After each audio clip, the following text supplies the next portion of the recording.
동국대 경주 캠퍼스가 일부 학과 폐지를 두고 갈등을 빚고 있습니다. 신입생들은 수업 거부에 나섰습니다.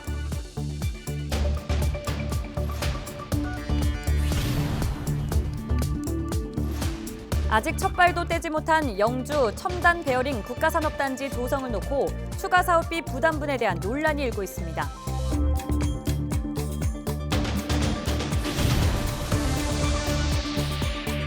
중고거래 사이트에 자녀를 판매한다는 허위 글을 올린 일당이 경찰에 붙잡혔습니다. 범행의 이유 살펴봅니다.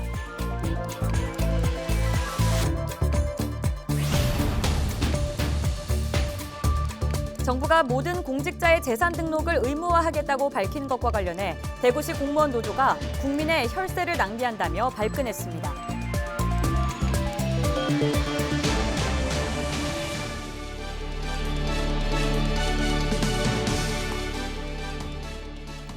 여러분 안녕하십니까? 헬로티비 대구 경북뉴스입니다.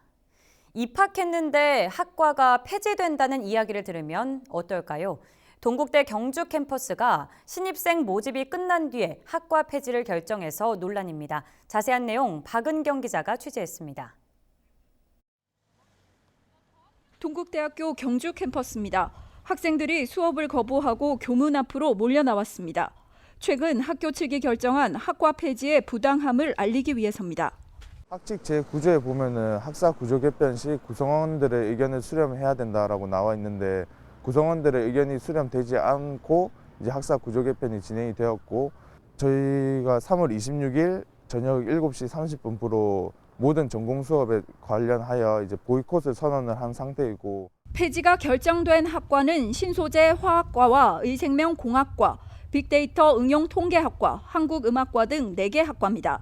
학생들은 학교 측이 일방적으로 폐과를 통보했다고 주장합니다. 특히 신입생의 경우 입학 후에야 학과가 폐지된다는 사실을 알았다는 겁니다. 실제 한 학부모는 등록 전 학교 측에 폐과 여부를 수차례 문의했지만 제대로 된 답변을 받지 못했다며 분통을 터뜨립니다.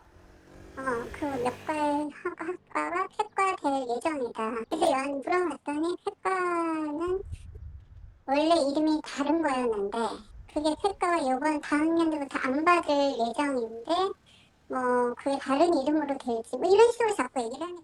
동국대 측은 지난해 3월부터 올 2월까지 140여 차례에 걸쳐 충분한 논의를 진행했고 4개 학과 폐지를 골자로 한 학사 개편안은 내년부터 적용되기 때문에 아무런 문제가 없다고 설명합니다. 졸업까지 입학한 학과는 물론 수업도 유지하고 희망하는 학생은 특별 전과도 허용하는 등 학습권을 보장하기 위한 충분한 안전장치도 마련하겠다는 계획입니다. 단 한 명이 남더라도 학습권을 보장을 하고요. 또한 그 학생이 나는 다른 과로 편입을 하겠다라고 할 경우에 보통은 한 번밖에 기회가 없지만 이 모집중지 학과일 경우에는 한 번 더 전과의 기회를 부여해서 하지만 이마저도 음악과 학생들은 무용지물이라며 반발합니다. 예능 계열은 전공을 바꾸기도 쉽지 않기 때문입니다. 저희 동국대학교 본캠, 분캠 다 통틀어서 음악과는 한국음악과밖에 없기 때문에 솔직히 특별 전과는 정말 의미가 없다고 생각을 하고요. 강사진 분들이 거의 50명, 60명 되는데 그 한 명 남을 때까지 그런 강사진 분들을 그걸 끝까지 책임을 져줄 수 있는지 그것도 의문이고 올해 기준 영호남 지역대학 68곳 중 53곳, 78%는 신입생 정원을 채우지 못했습니다. 갈수록 커지는 지방대 위기. 구조조정은 피할 수 없지만 급할수록 돌아가는 지혜가 필요해 보입니다. 헬로티비 뉴스 박은경입니다. 인터넷 중고거래 사이트에 허위로 아동 판매 글을 올린 일당이 경찰에 붙잡혔습니다. 경북경찰청 사이버범죄수사대는 지난 1월 중고거래 사이트에 다른 사람의 사진을 이용해 아들, 딸 팝니다라는 내용의 허위 글을 올린 혐의로 25살 A씨 등 6명을 검거했습니다. A씨 등은 자신들의 판매 사기 글에 조심하란 댓글이 달리자 이에 앙심을 품고 범행을 저질렀다고 진술했습니다. 경찰은 또 이들이 지난해 8월부터 최근까지 지게차 등을 판매한다는 허위 글을 올려 47명으로부터 3억 2천여만 원을 가로챈 사실도 확인했습니다. 정부가 모든 공직자의 재산 등록을 의무화하겠다고 밝힌 가운데 대구시 공무원 노조가 이에 반발하고 나섰습니다. 노조는 29일 성명을 내고 150만 명에 이르는 공직자들이 모두 심사 대상이 된다면 이에 따른 조직 증설과 인력 추가 배치는 불가피하다며 수사로도 충분히 부패 조사와 처벌을 할 수 있는 일에 국민의 혈세를 또다시 낭비하려 한다고 주장했습니다. 그러면서 재산 등록 의무화를 즉시 중단하고 하루빨리 실효성 있는 정책을 수립하라고 요구했습니다.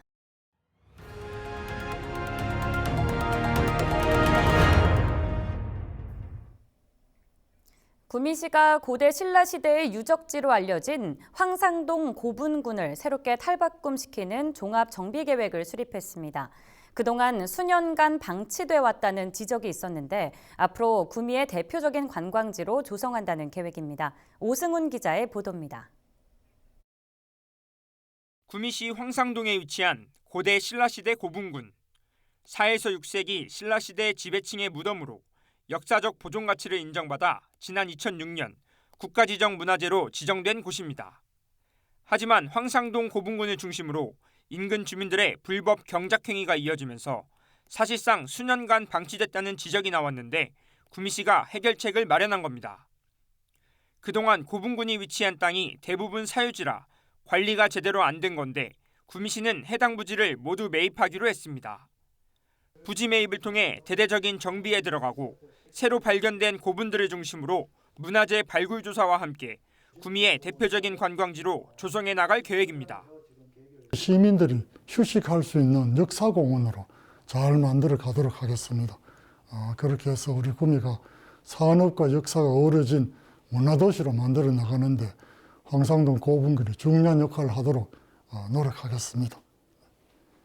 먼저 구미시는 고분군 일대에 산책로와 수로를 만들어 사적공원처럼 조성한다는 계획입니다. 고령군 대가야 고분군과 같이 시민들이 문화유적을 탐방하고 둘러보며 아이들과 함께 산책할 수 있는 관광지로 탈바꿈시킬 예정입니다. 전문가들도 황상동 고분군을 역사학자만 연구하는 곳이 아닌 시민 모두가 다 같이 문화유적을 즐길 수 있는 구미의 관광명소로 키워야 한다고 밝혔습니다. 황상동 고분군 정비를 하게 되면서 이게 시민들과 같이 문화를 향유하는 일본 전문 학자들만이 하는 게 아니라 그런 의미에서 아주 이번에 잘 이루어졌으면 좋겠다는 생각을 하고 있습니다.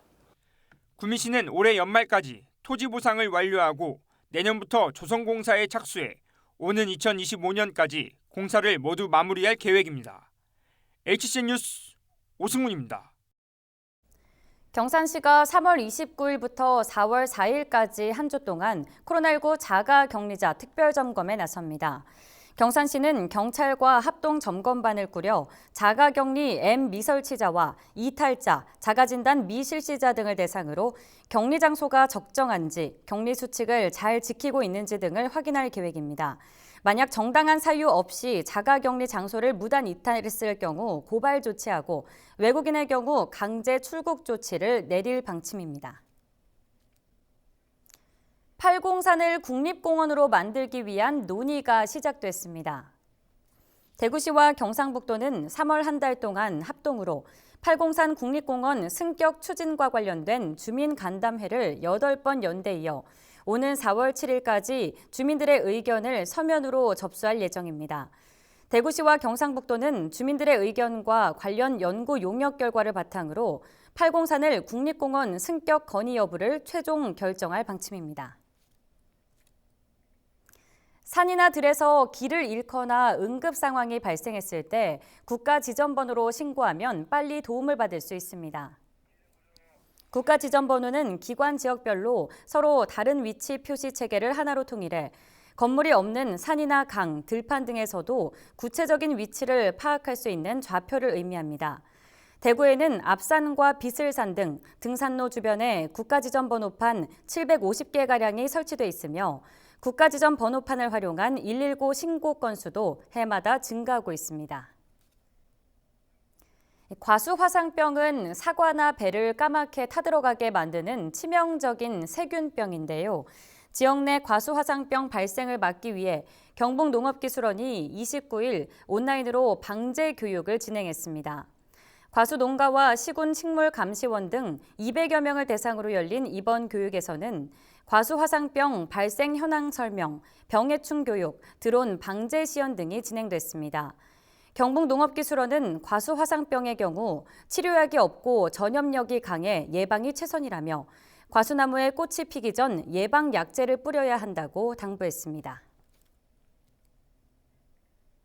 제10대 한국국학진흥원 신임 원장에 정종섭 전 행자부 장관이 임명됐습니다. 정 원장은 경주 출신으로 헌법재판소 헌법연구관과 20대 국회의원 등을 지냈습니다. 정 원장은 취임사를 통해 그동안 국학진흥원이 56만 점에 이르는 자료를 수집, 보존, 관리해왔다며 지금 시점에 어떻게 적극적으로 활용할 것인가에 대해서 연구원들과 함께 고민하고 실천해 나가겠다고 밝혔습니다. 경주시 양북면의 명칭이 문무대왕면으로 바뀝니다. 경주시는 일제강점기 행정구역 개편 과정에서 단순한 방위 구분에 따라 지어진 양북면의 행정 명칭을 오는 4월 1일부터 문무대왕면으로 변경한다고 밝혔습니다. 문무대왕면은 지난해 주민 설문조사를 통해 확정된 것으로 동경주 농협, 양북 우체국 등의 명칭도 문무대왕농협과 문무대왕우체국 등으로 바뀔 예정입니다. 대구시가 4월부터 저상버스 교통약자 승차 예약 서비스를 시행합니다. 장애인 등 교통약자가 직접 모바일 웹을 통해 탑승할 저상버스를 선택 예약하면 해당 내용이 버스기사에게 전달돼 정해진 정류장에서 저상버스 승하차 시 도움을 받을 수 있습니다. 대구시는 저상버스 승차 예약 서비스를 바탕으로 교통약자의 시내버스 이용 현황을 분석해 이를 편의시설 설치, 버스 배차, 노선 개편 등의 참고 자료로 활용할 예정입니다. 아직 첫발도 떼지 못한 영주 첨단 베어링 국가산업단지 조성을 놓고 추가 사업비 부담분에 대한 논란이 일고 있습니다. 3천억 원대의 막대한 예산이 드는 만큼 예산이 증액될 경우 시민들의 부담을 우려하는 목소리가 커지고 있습니다. 이하영 기자입니다. 영주시 적서동과 문수면 일원에 136만 제곱미터 규모로 조성되는 첨단 베어링 국가산업단지. 국토교통부의 최종 승인 신청이 남아있는 가운데 경상북도와 영주시, 경북개발공사가 산단 조성을 위한 실시 협약을 체결했습니다. 협약 체결을 앞두고 이례적인 공방이 벌어졌습니다. 협약서 내용에 사업비 증액에 관한 세부 사항이 포함되지 않았다는 겁니다. 3,165억에서 40만 평의 공사를 추진하되 만약에 공사비가 증액 발생했을 경우에는 지금 29일까지 이 시간이 올 때까지 이 내용이 영주시와 개발공사 간에 어떤 내용이 있었는지는 모르겠지만 이 내용 부분만큼은 지금 협약서에 누락 빠져있다는 것은 명확한 사실이기 때문에 전체 사업비 3,165억 원 가운데 지방비는 1,855억 원. 만약 사업비가 늘어난다면 영주시의 위험 부담이 크다는 겁니다. 시가 이 1,855억을 국비 포함해서 1,865억입니다. 이게 사실 부담하기가 굉장히 어렵습니다. 근데 여기서 더 증액이 돼가지고 500억, 1,000억이 증액이 되면은 사실 우리 시는 굉장히 위기에 온다. 총 사업비 3,185억 이상이 되면은 증액을 하지 마시고 사업을 좀 축소할 수 있는지. 이에 대해 영주시는 증액 없이 사업을 마칠 수 있도록 조정하겠다는 입장입니다. 다가오지 않은 미래를 제가 이제 확실하게 이렇게 말씀드릴 수는 없지만 제가 판단키로는 우리가 실무적으로 검토할 때 이 범위 내에서 충분히 할 수 있다 이런 판단을 가지고 이제 결정했습니다. 경상북도도 직접적인 재정 부담은 힘들지만 간접적으로 지원하겠다고 밝혔습니다. 어려운 일이 생기면 도에서 나서서 우회적으로 지원하고 해서 그 공단이 잘 되도록 하는 게 목적이지 그걸 여기에서 다 갈래가 있습니다. 갈래대로 하면 되는 거고 추후 협의를 또 하면 됩니다. 경북 북부권 유일의 국가산업단지인 영주 첨단 베어링 단지 조성을 두고 기대보다는 우려의 목소리가 커지고 있습니다. 헬로티비 뉴스 이하영입니다.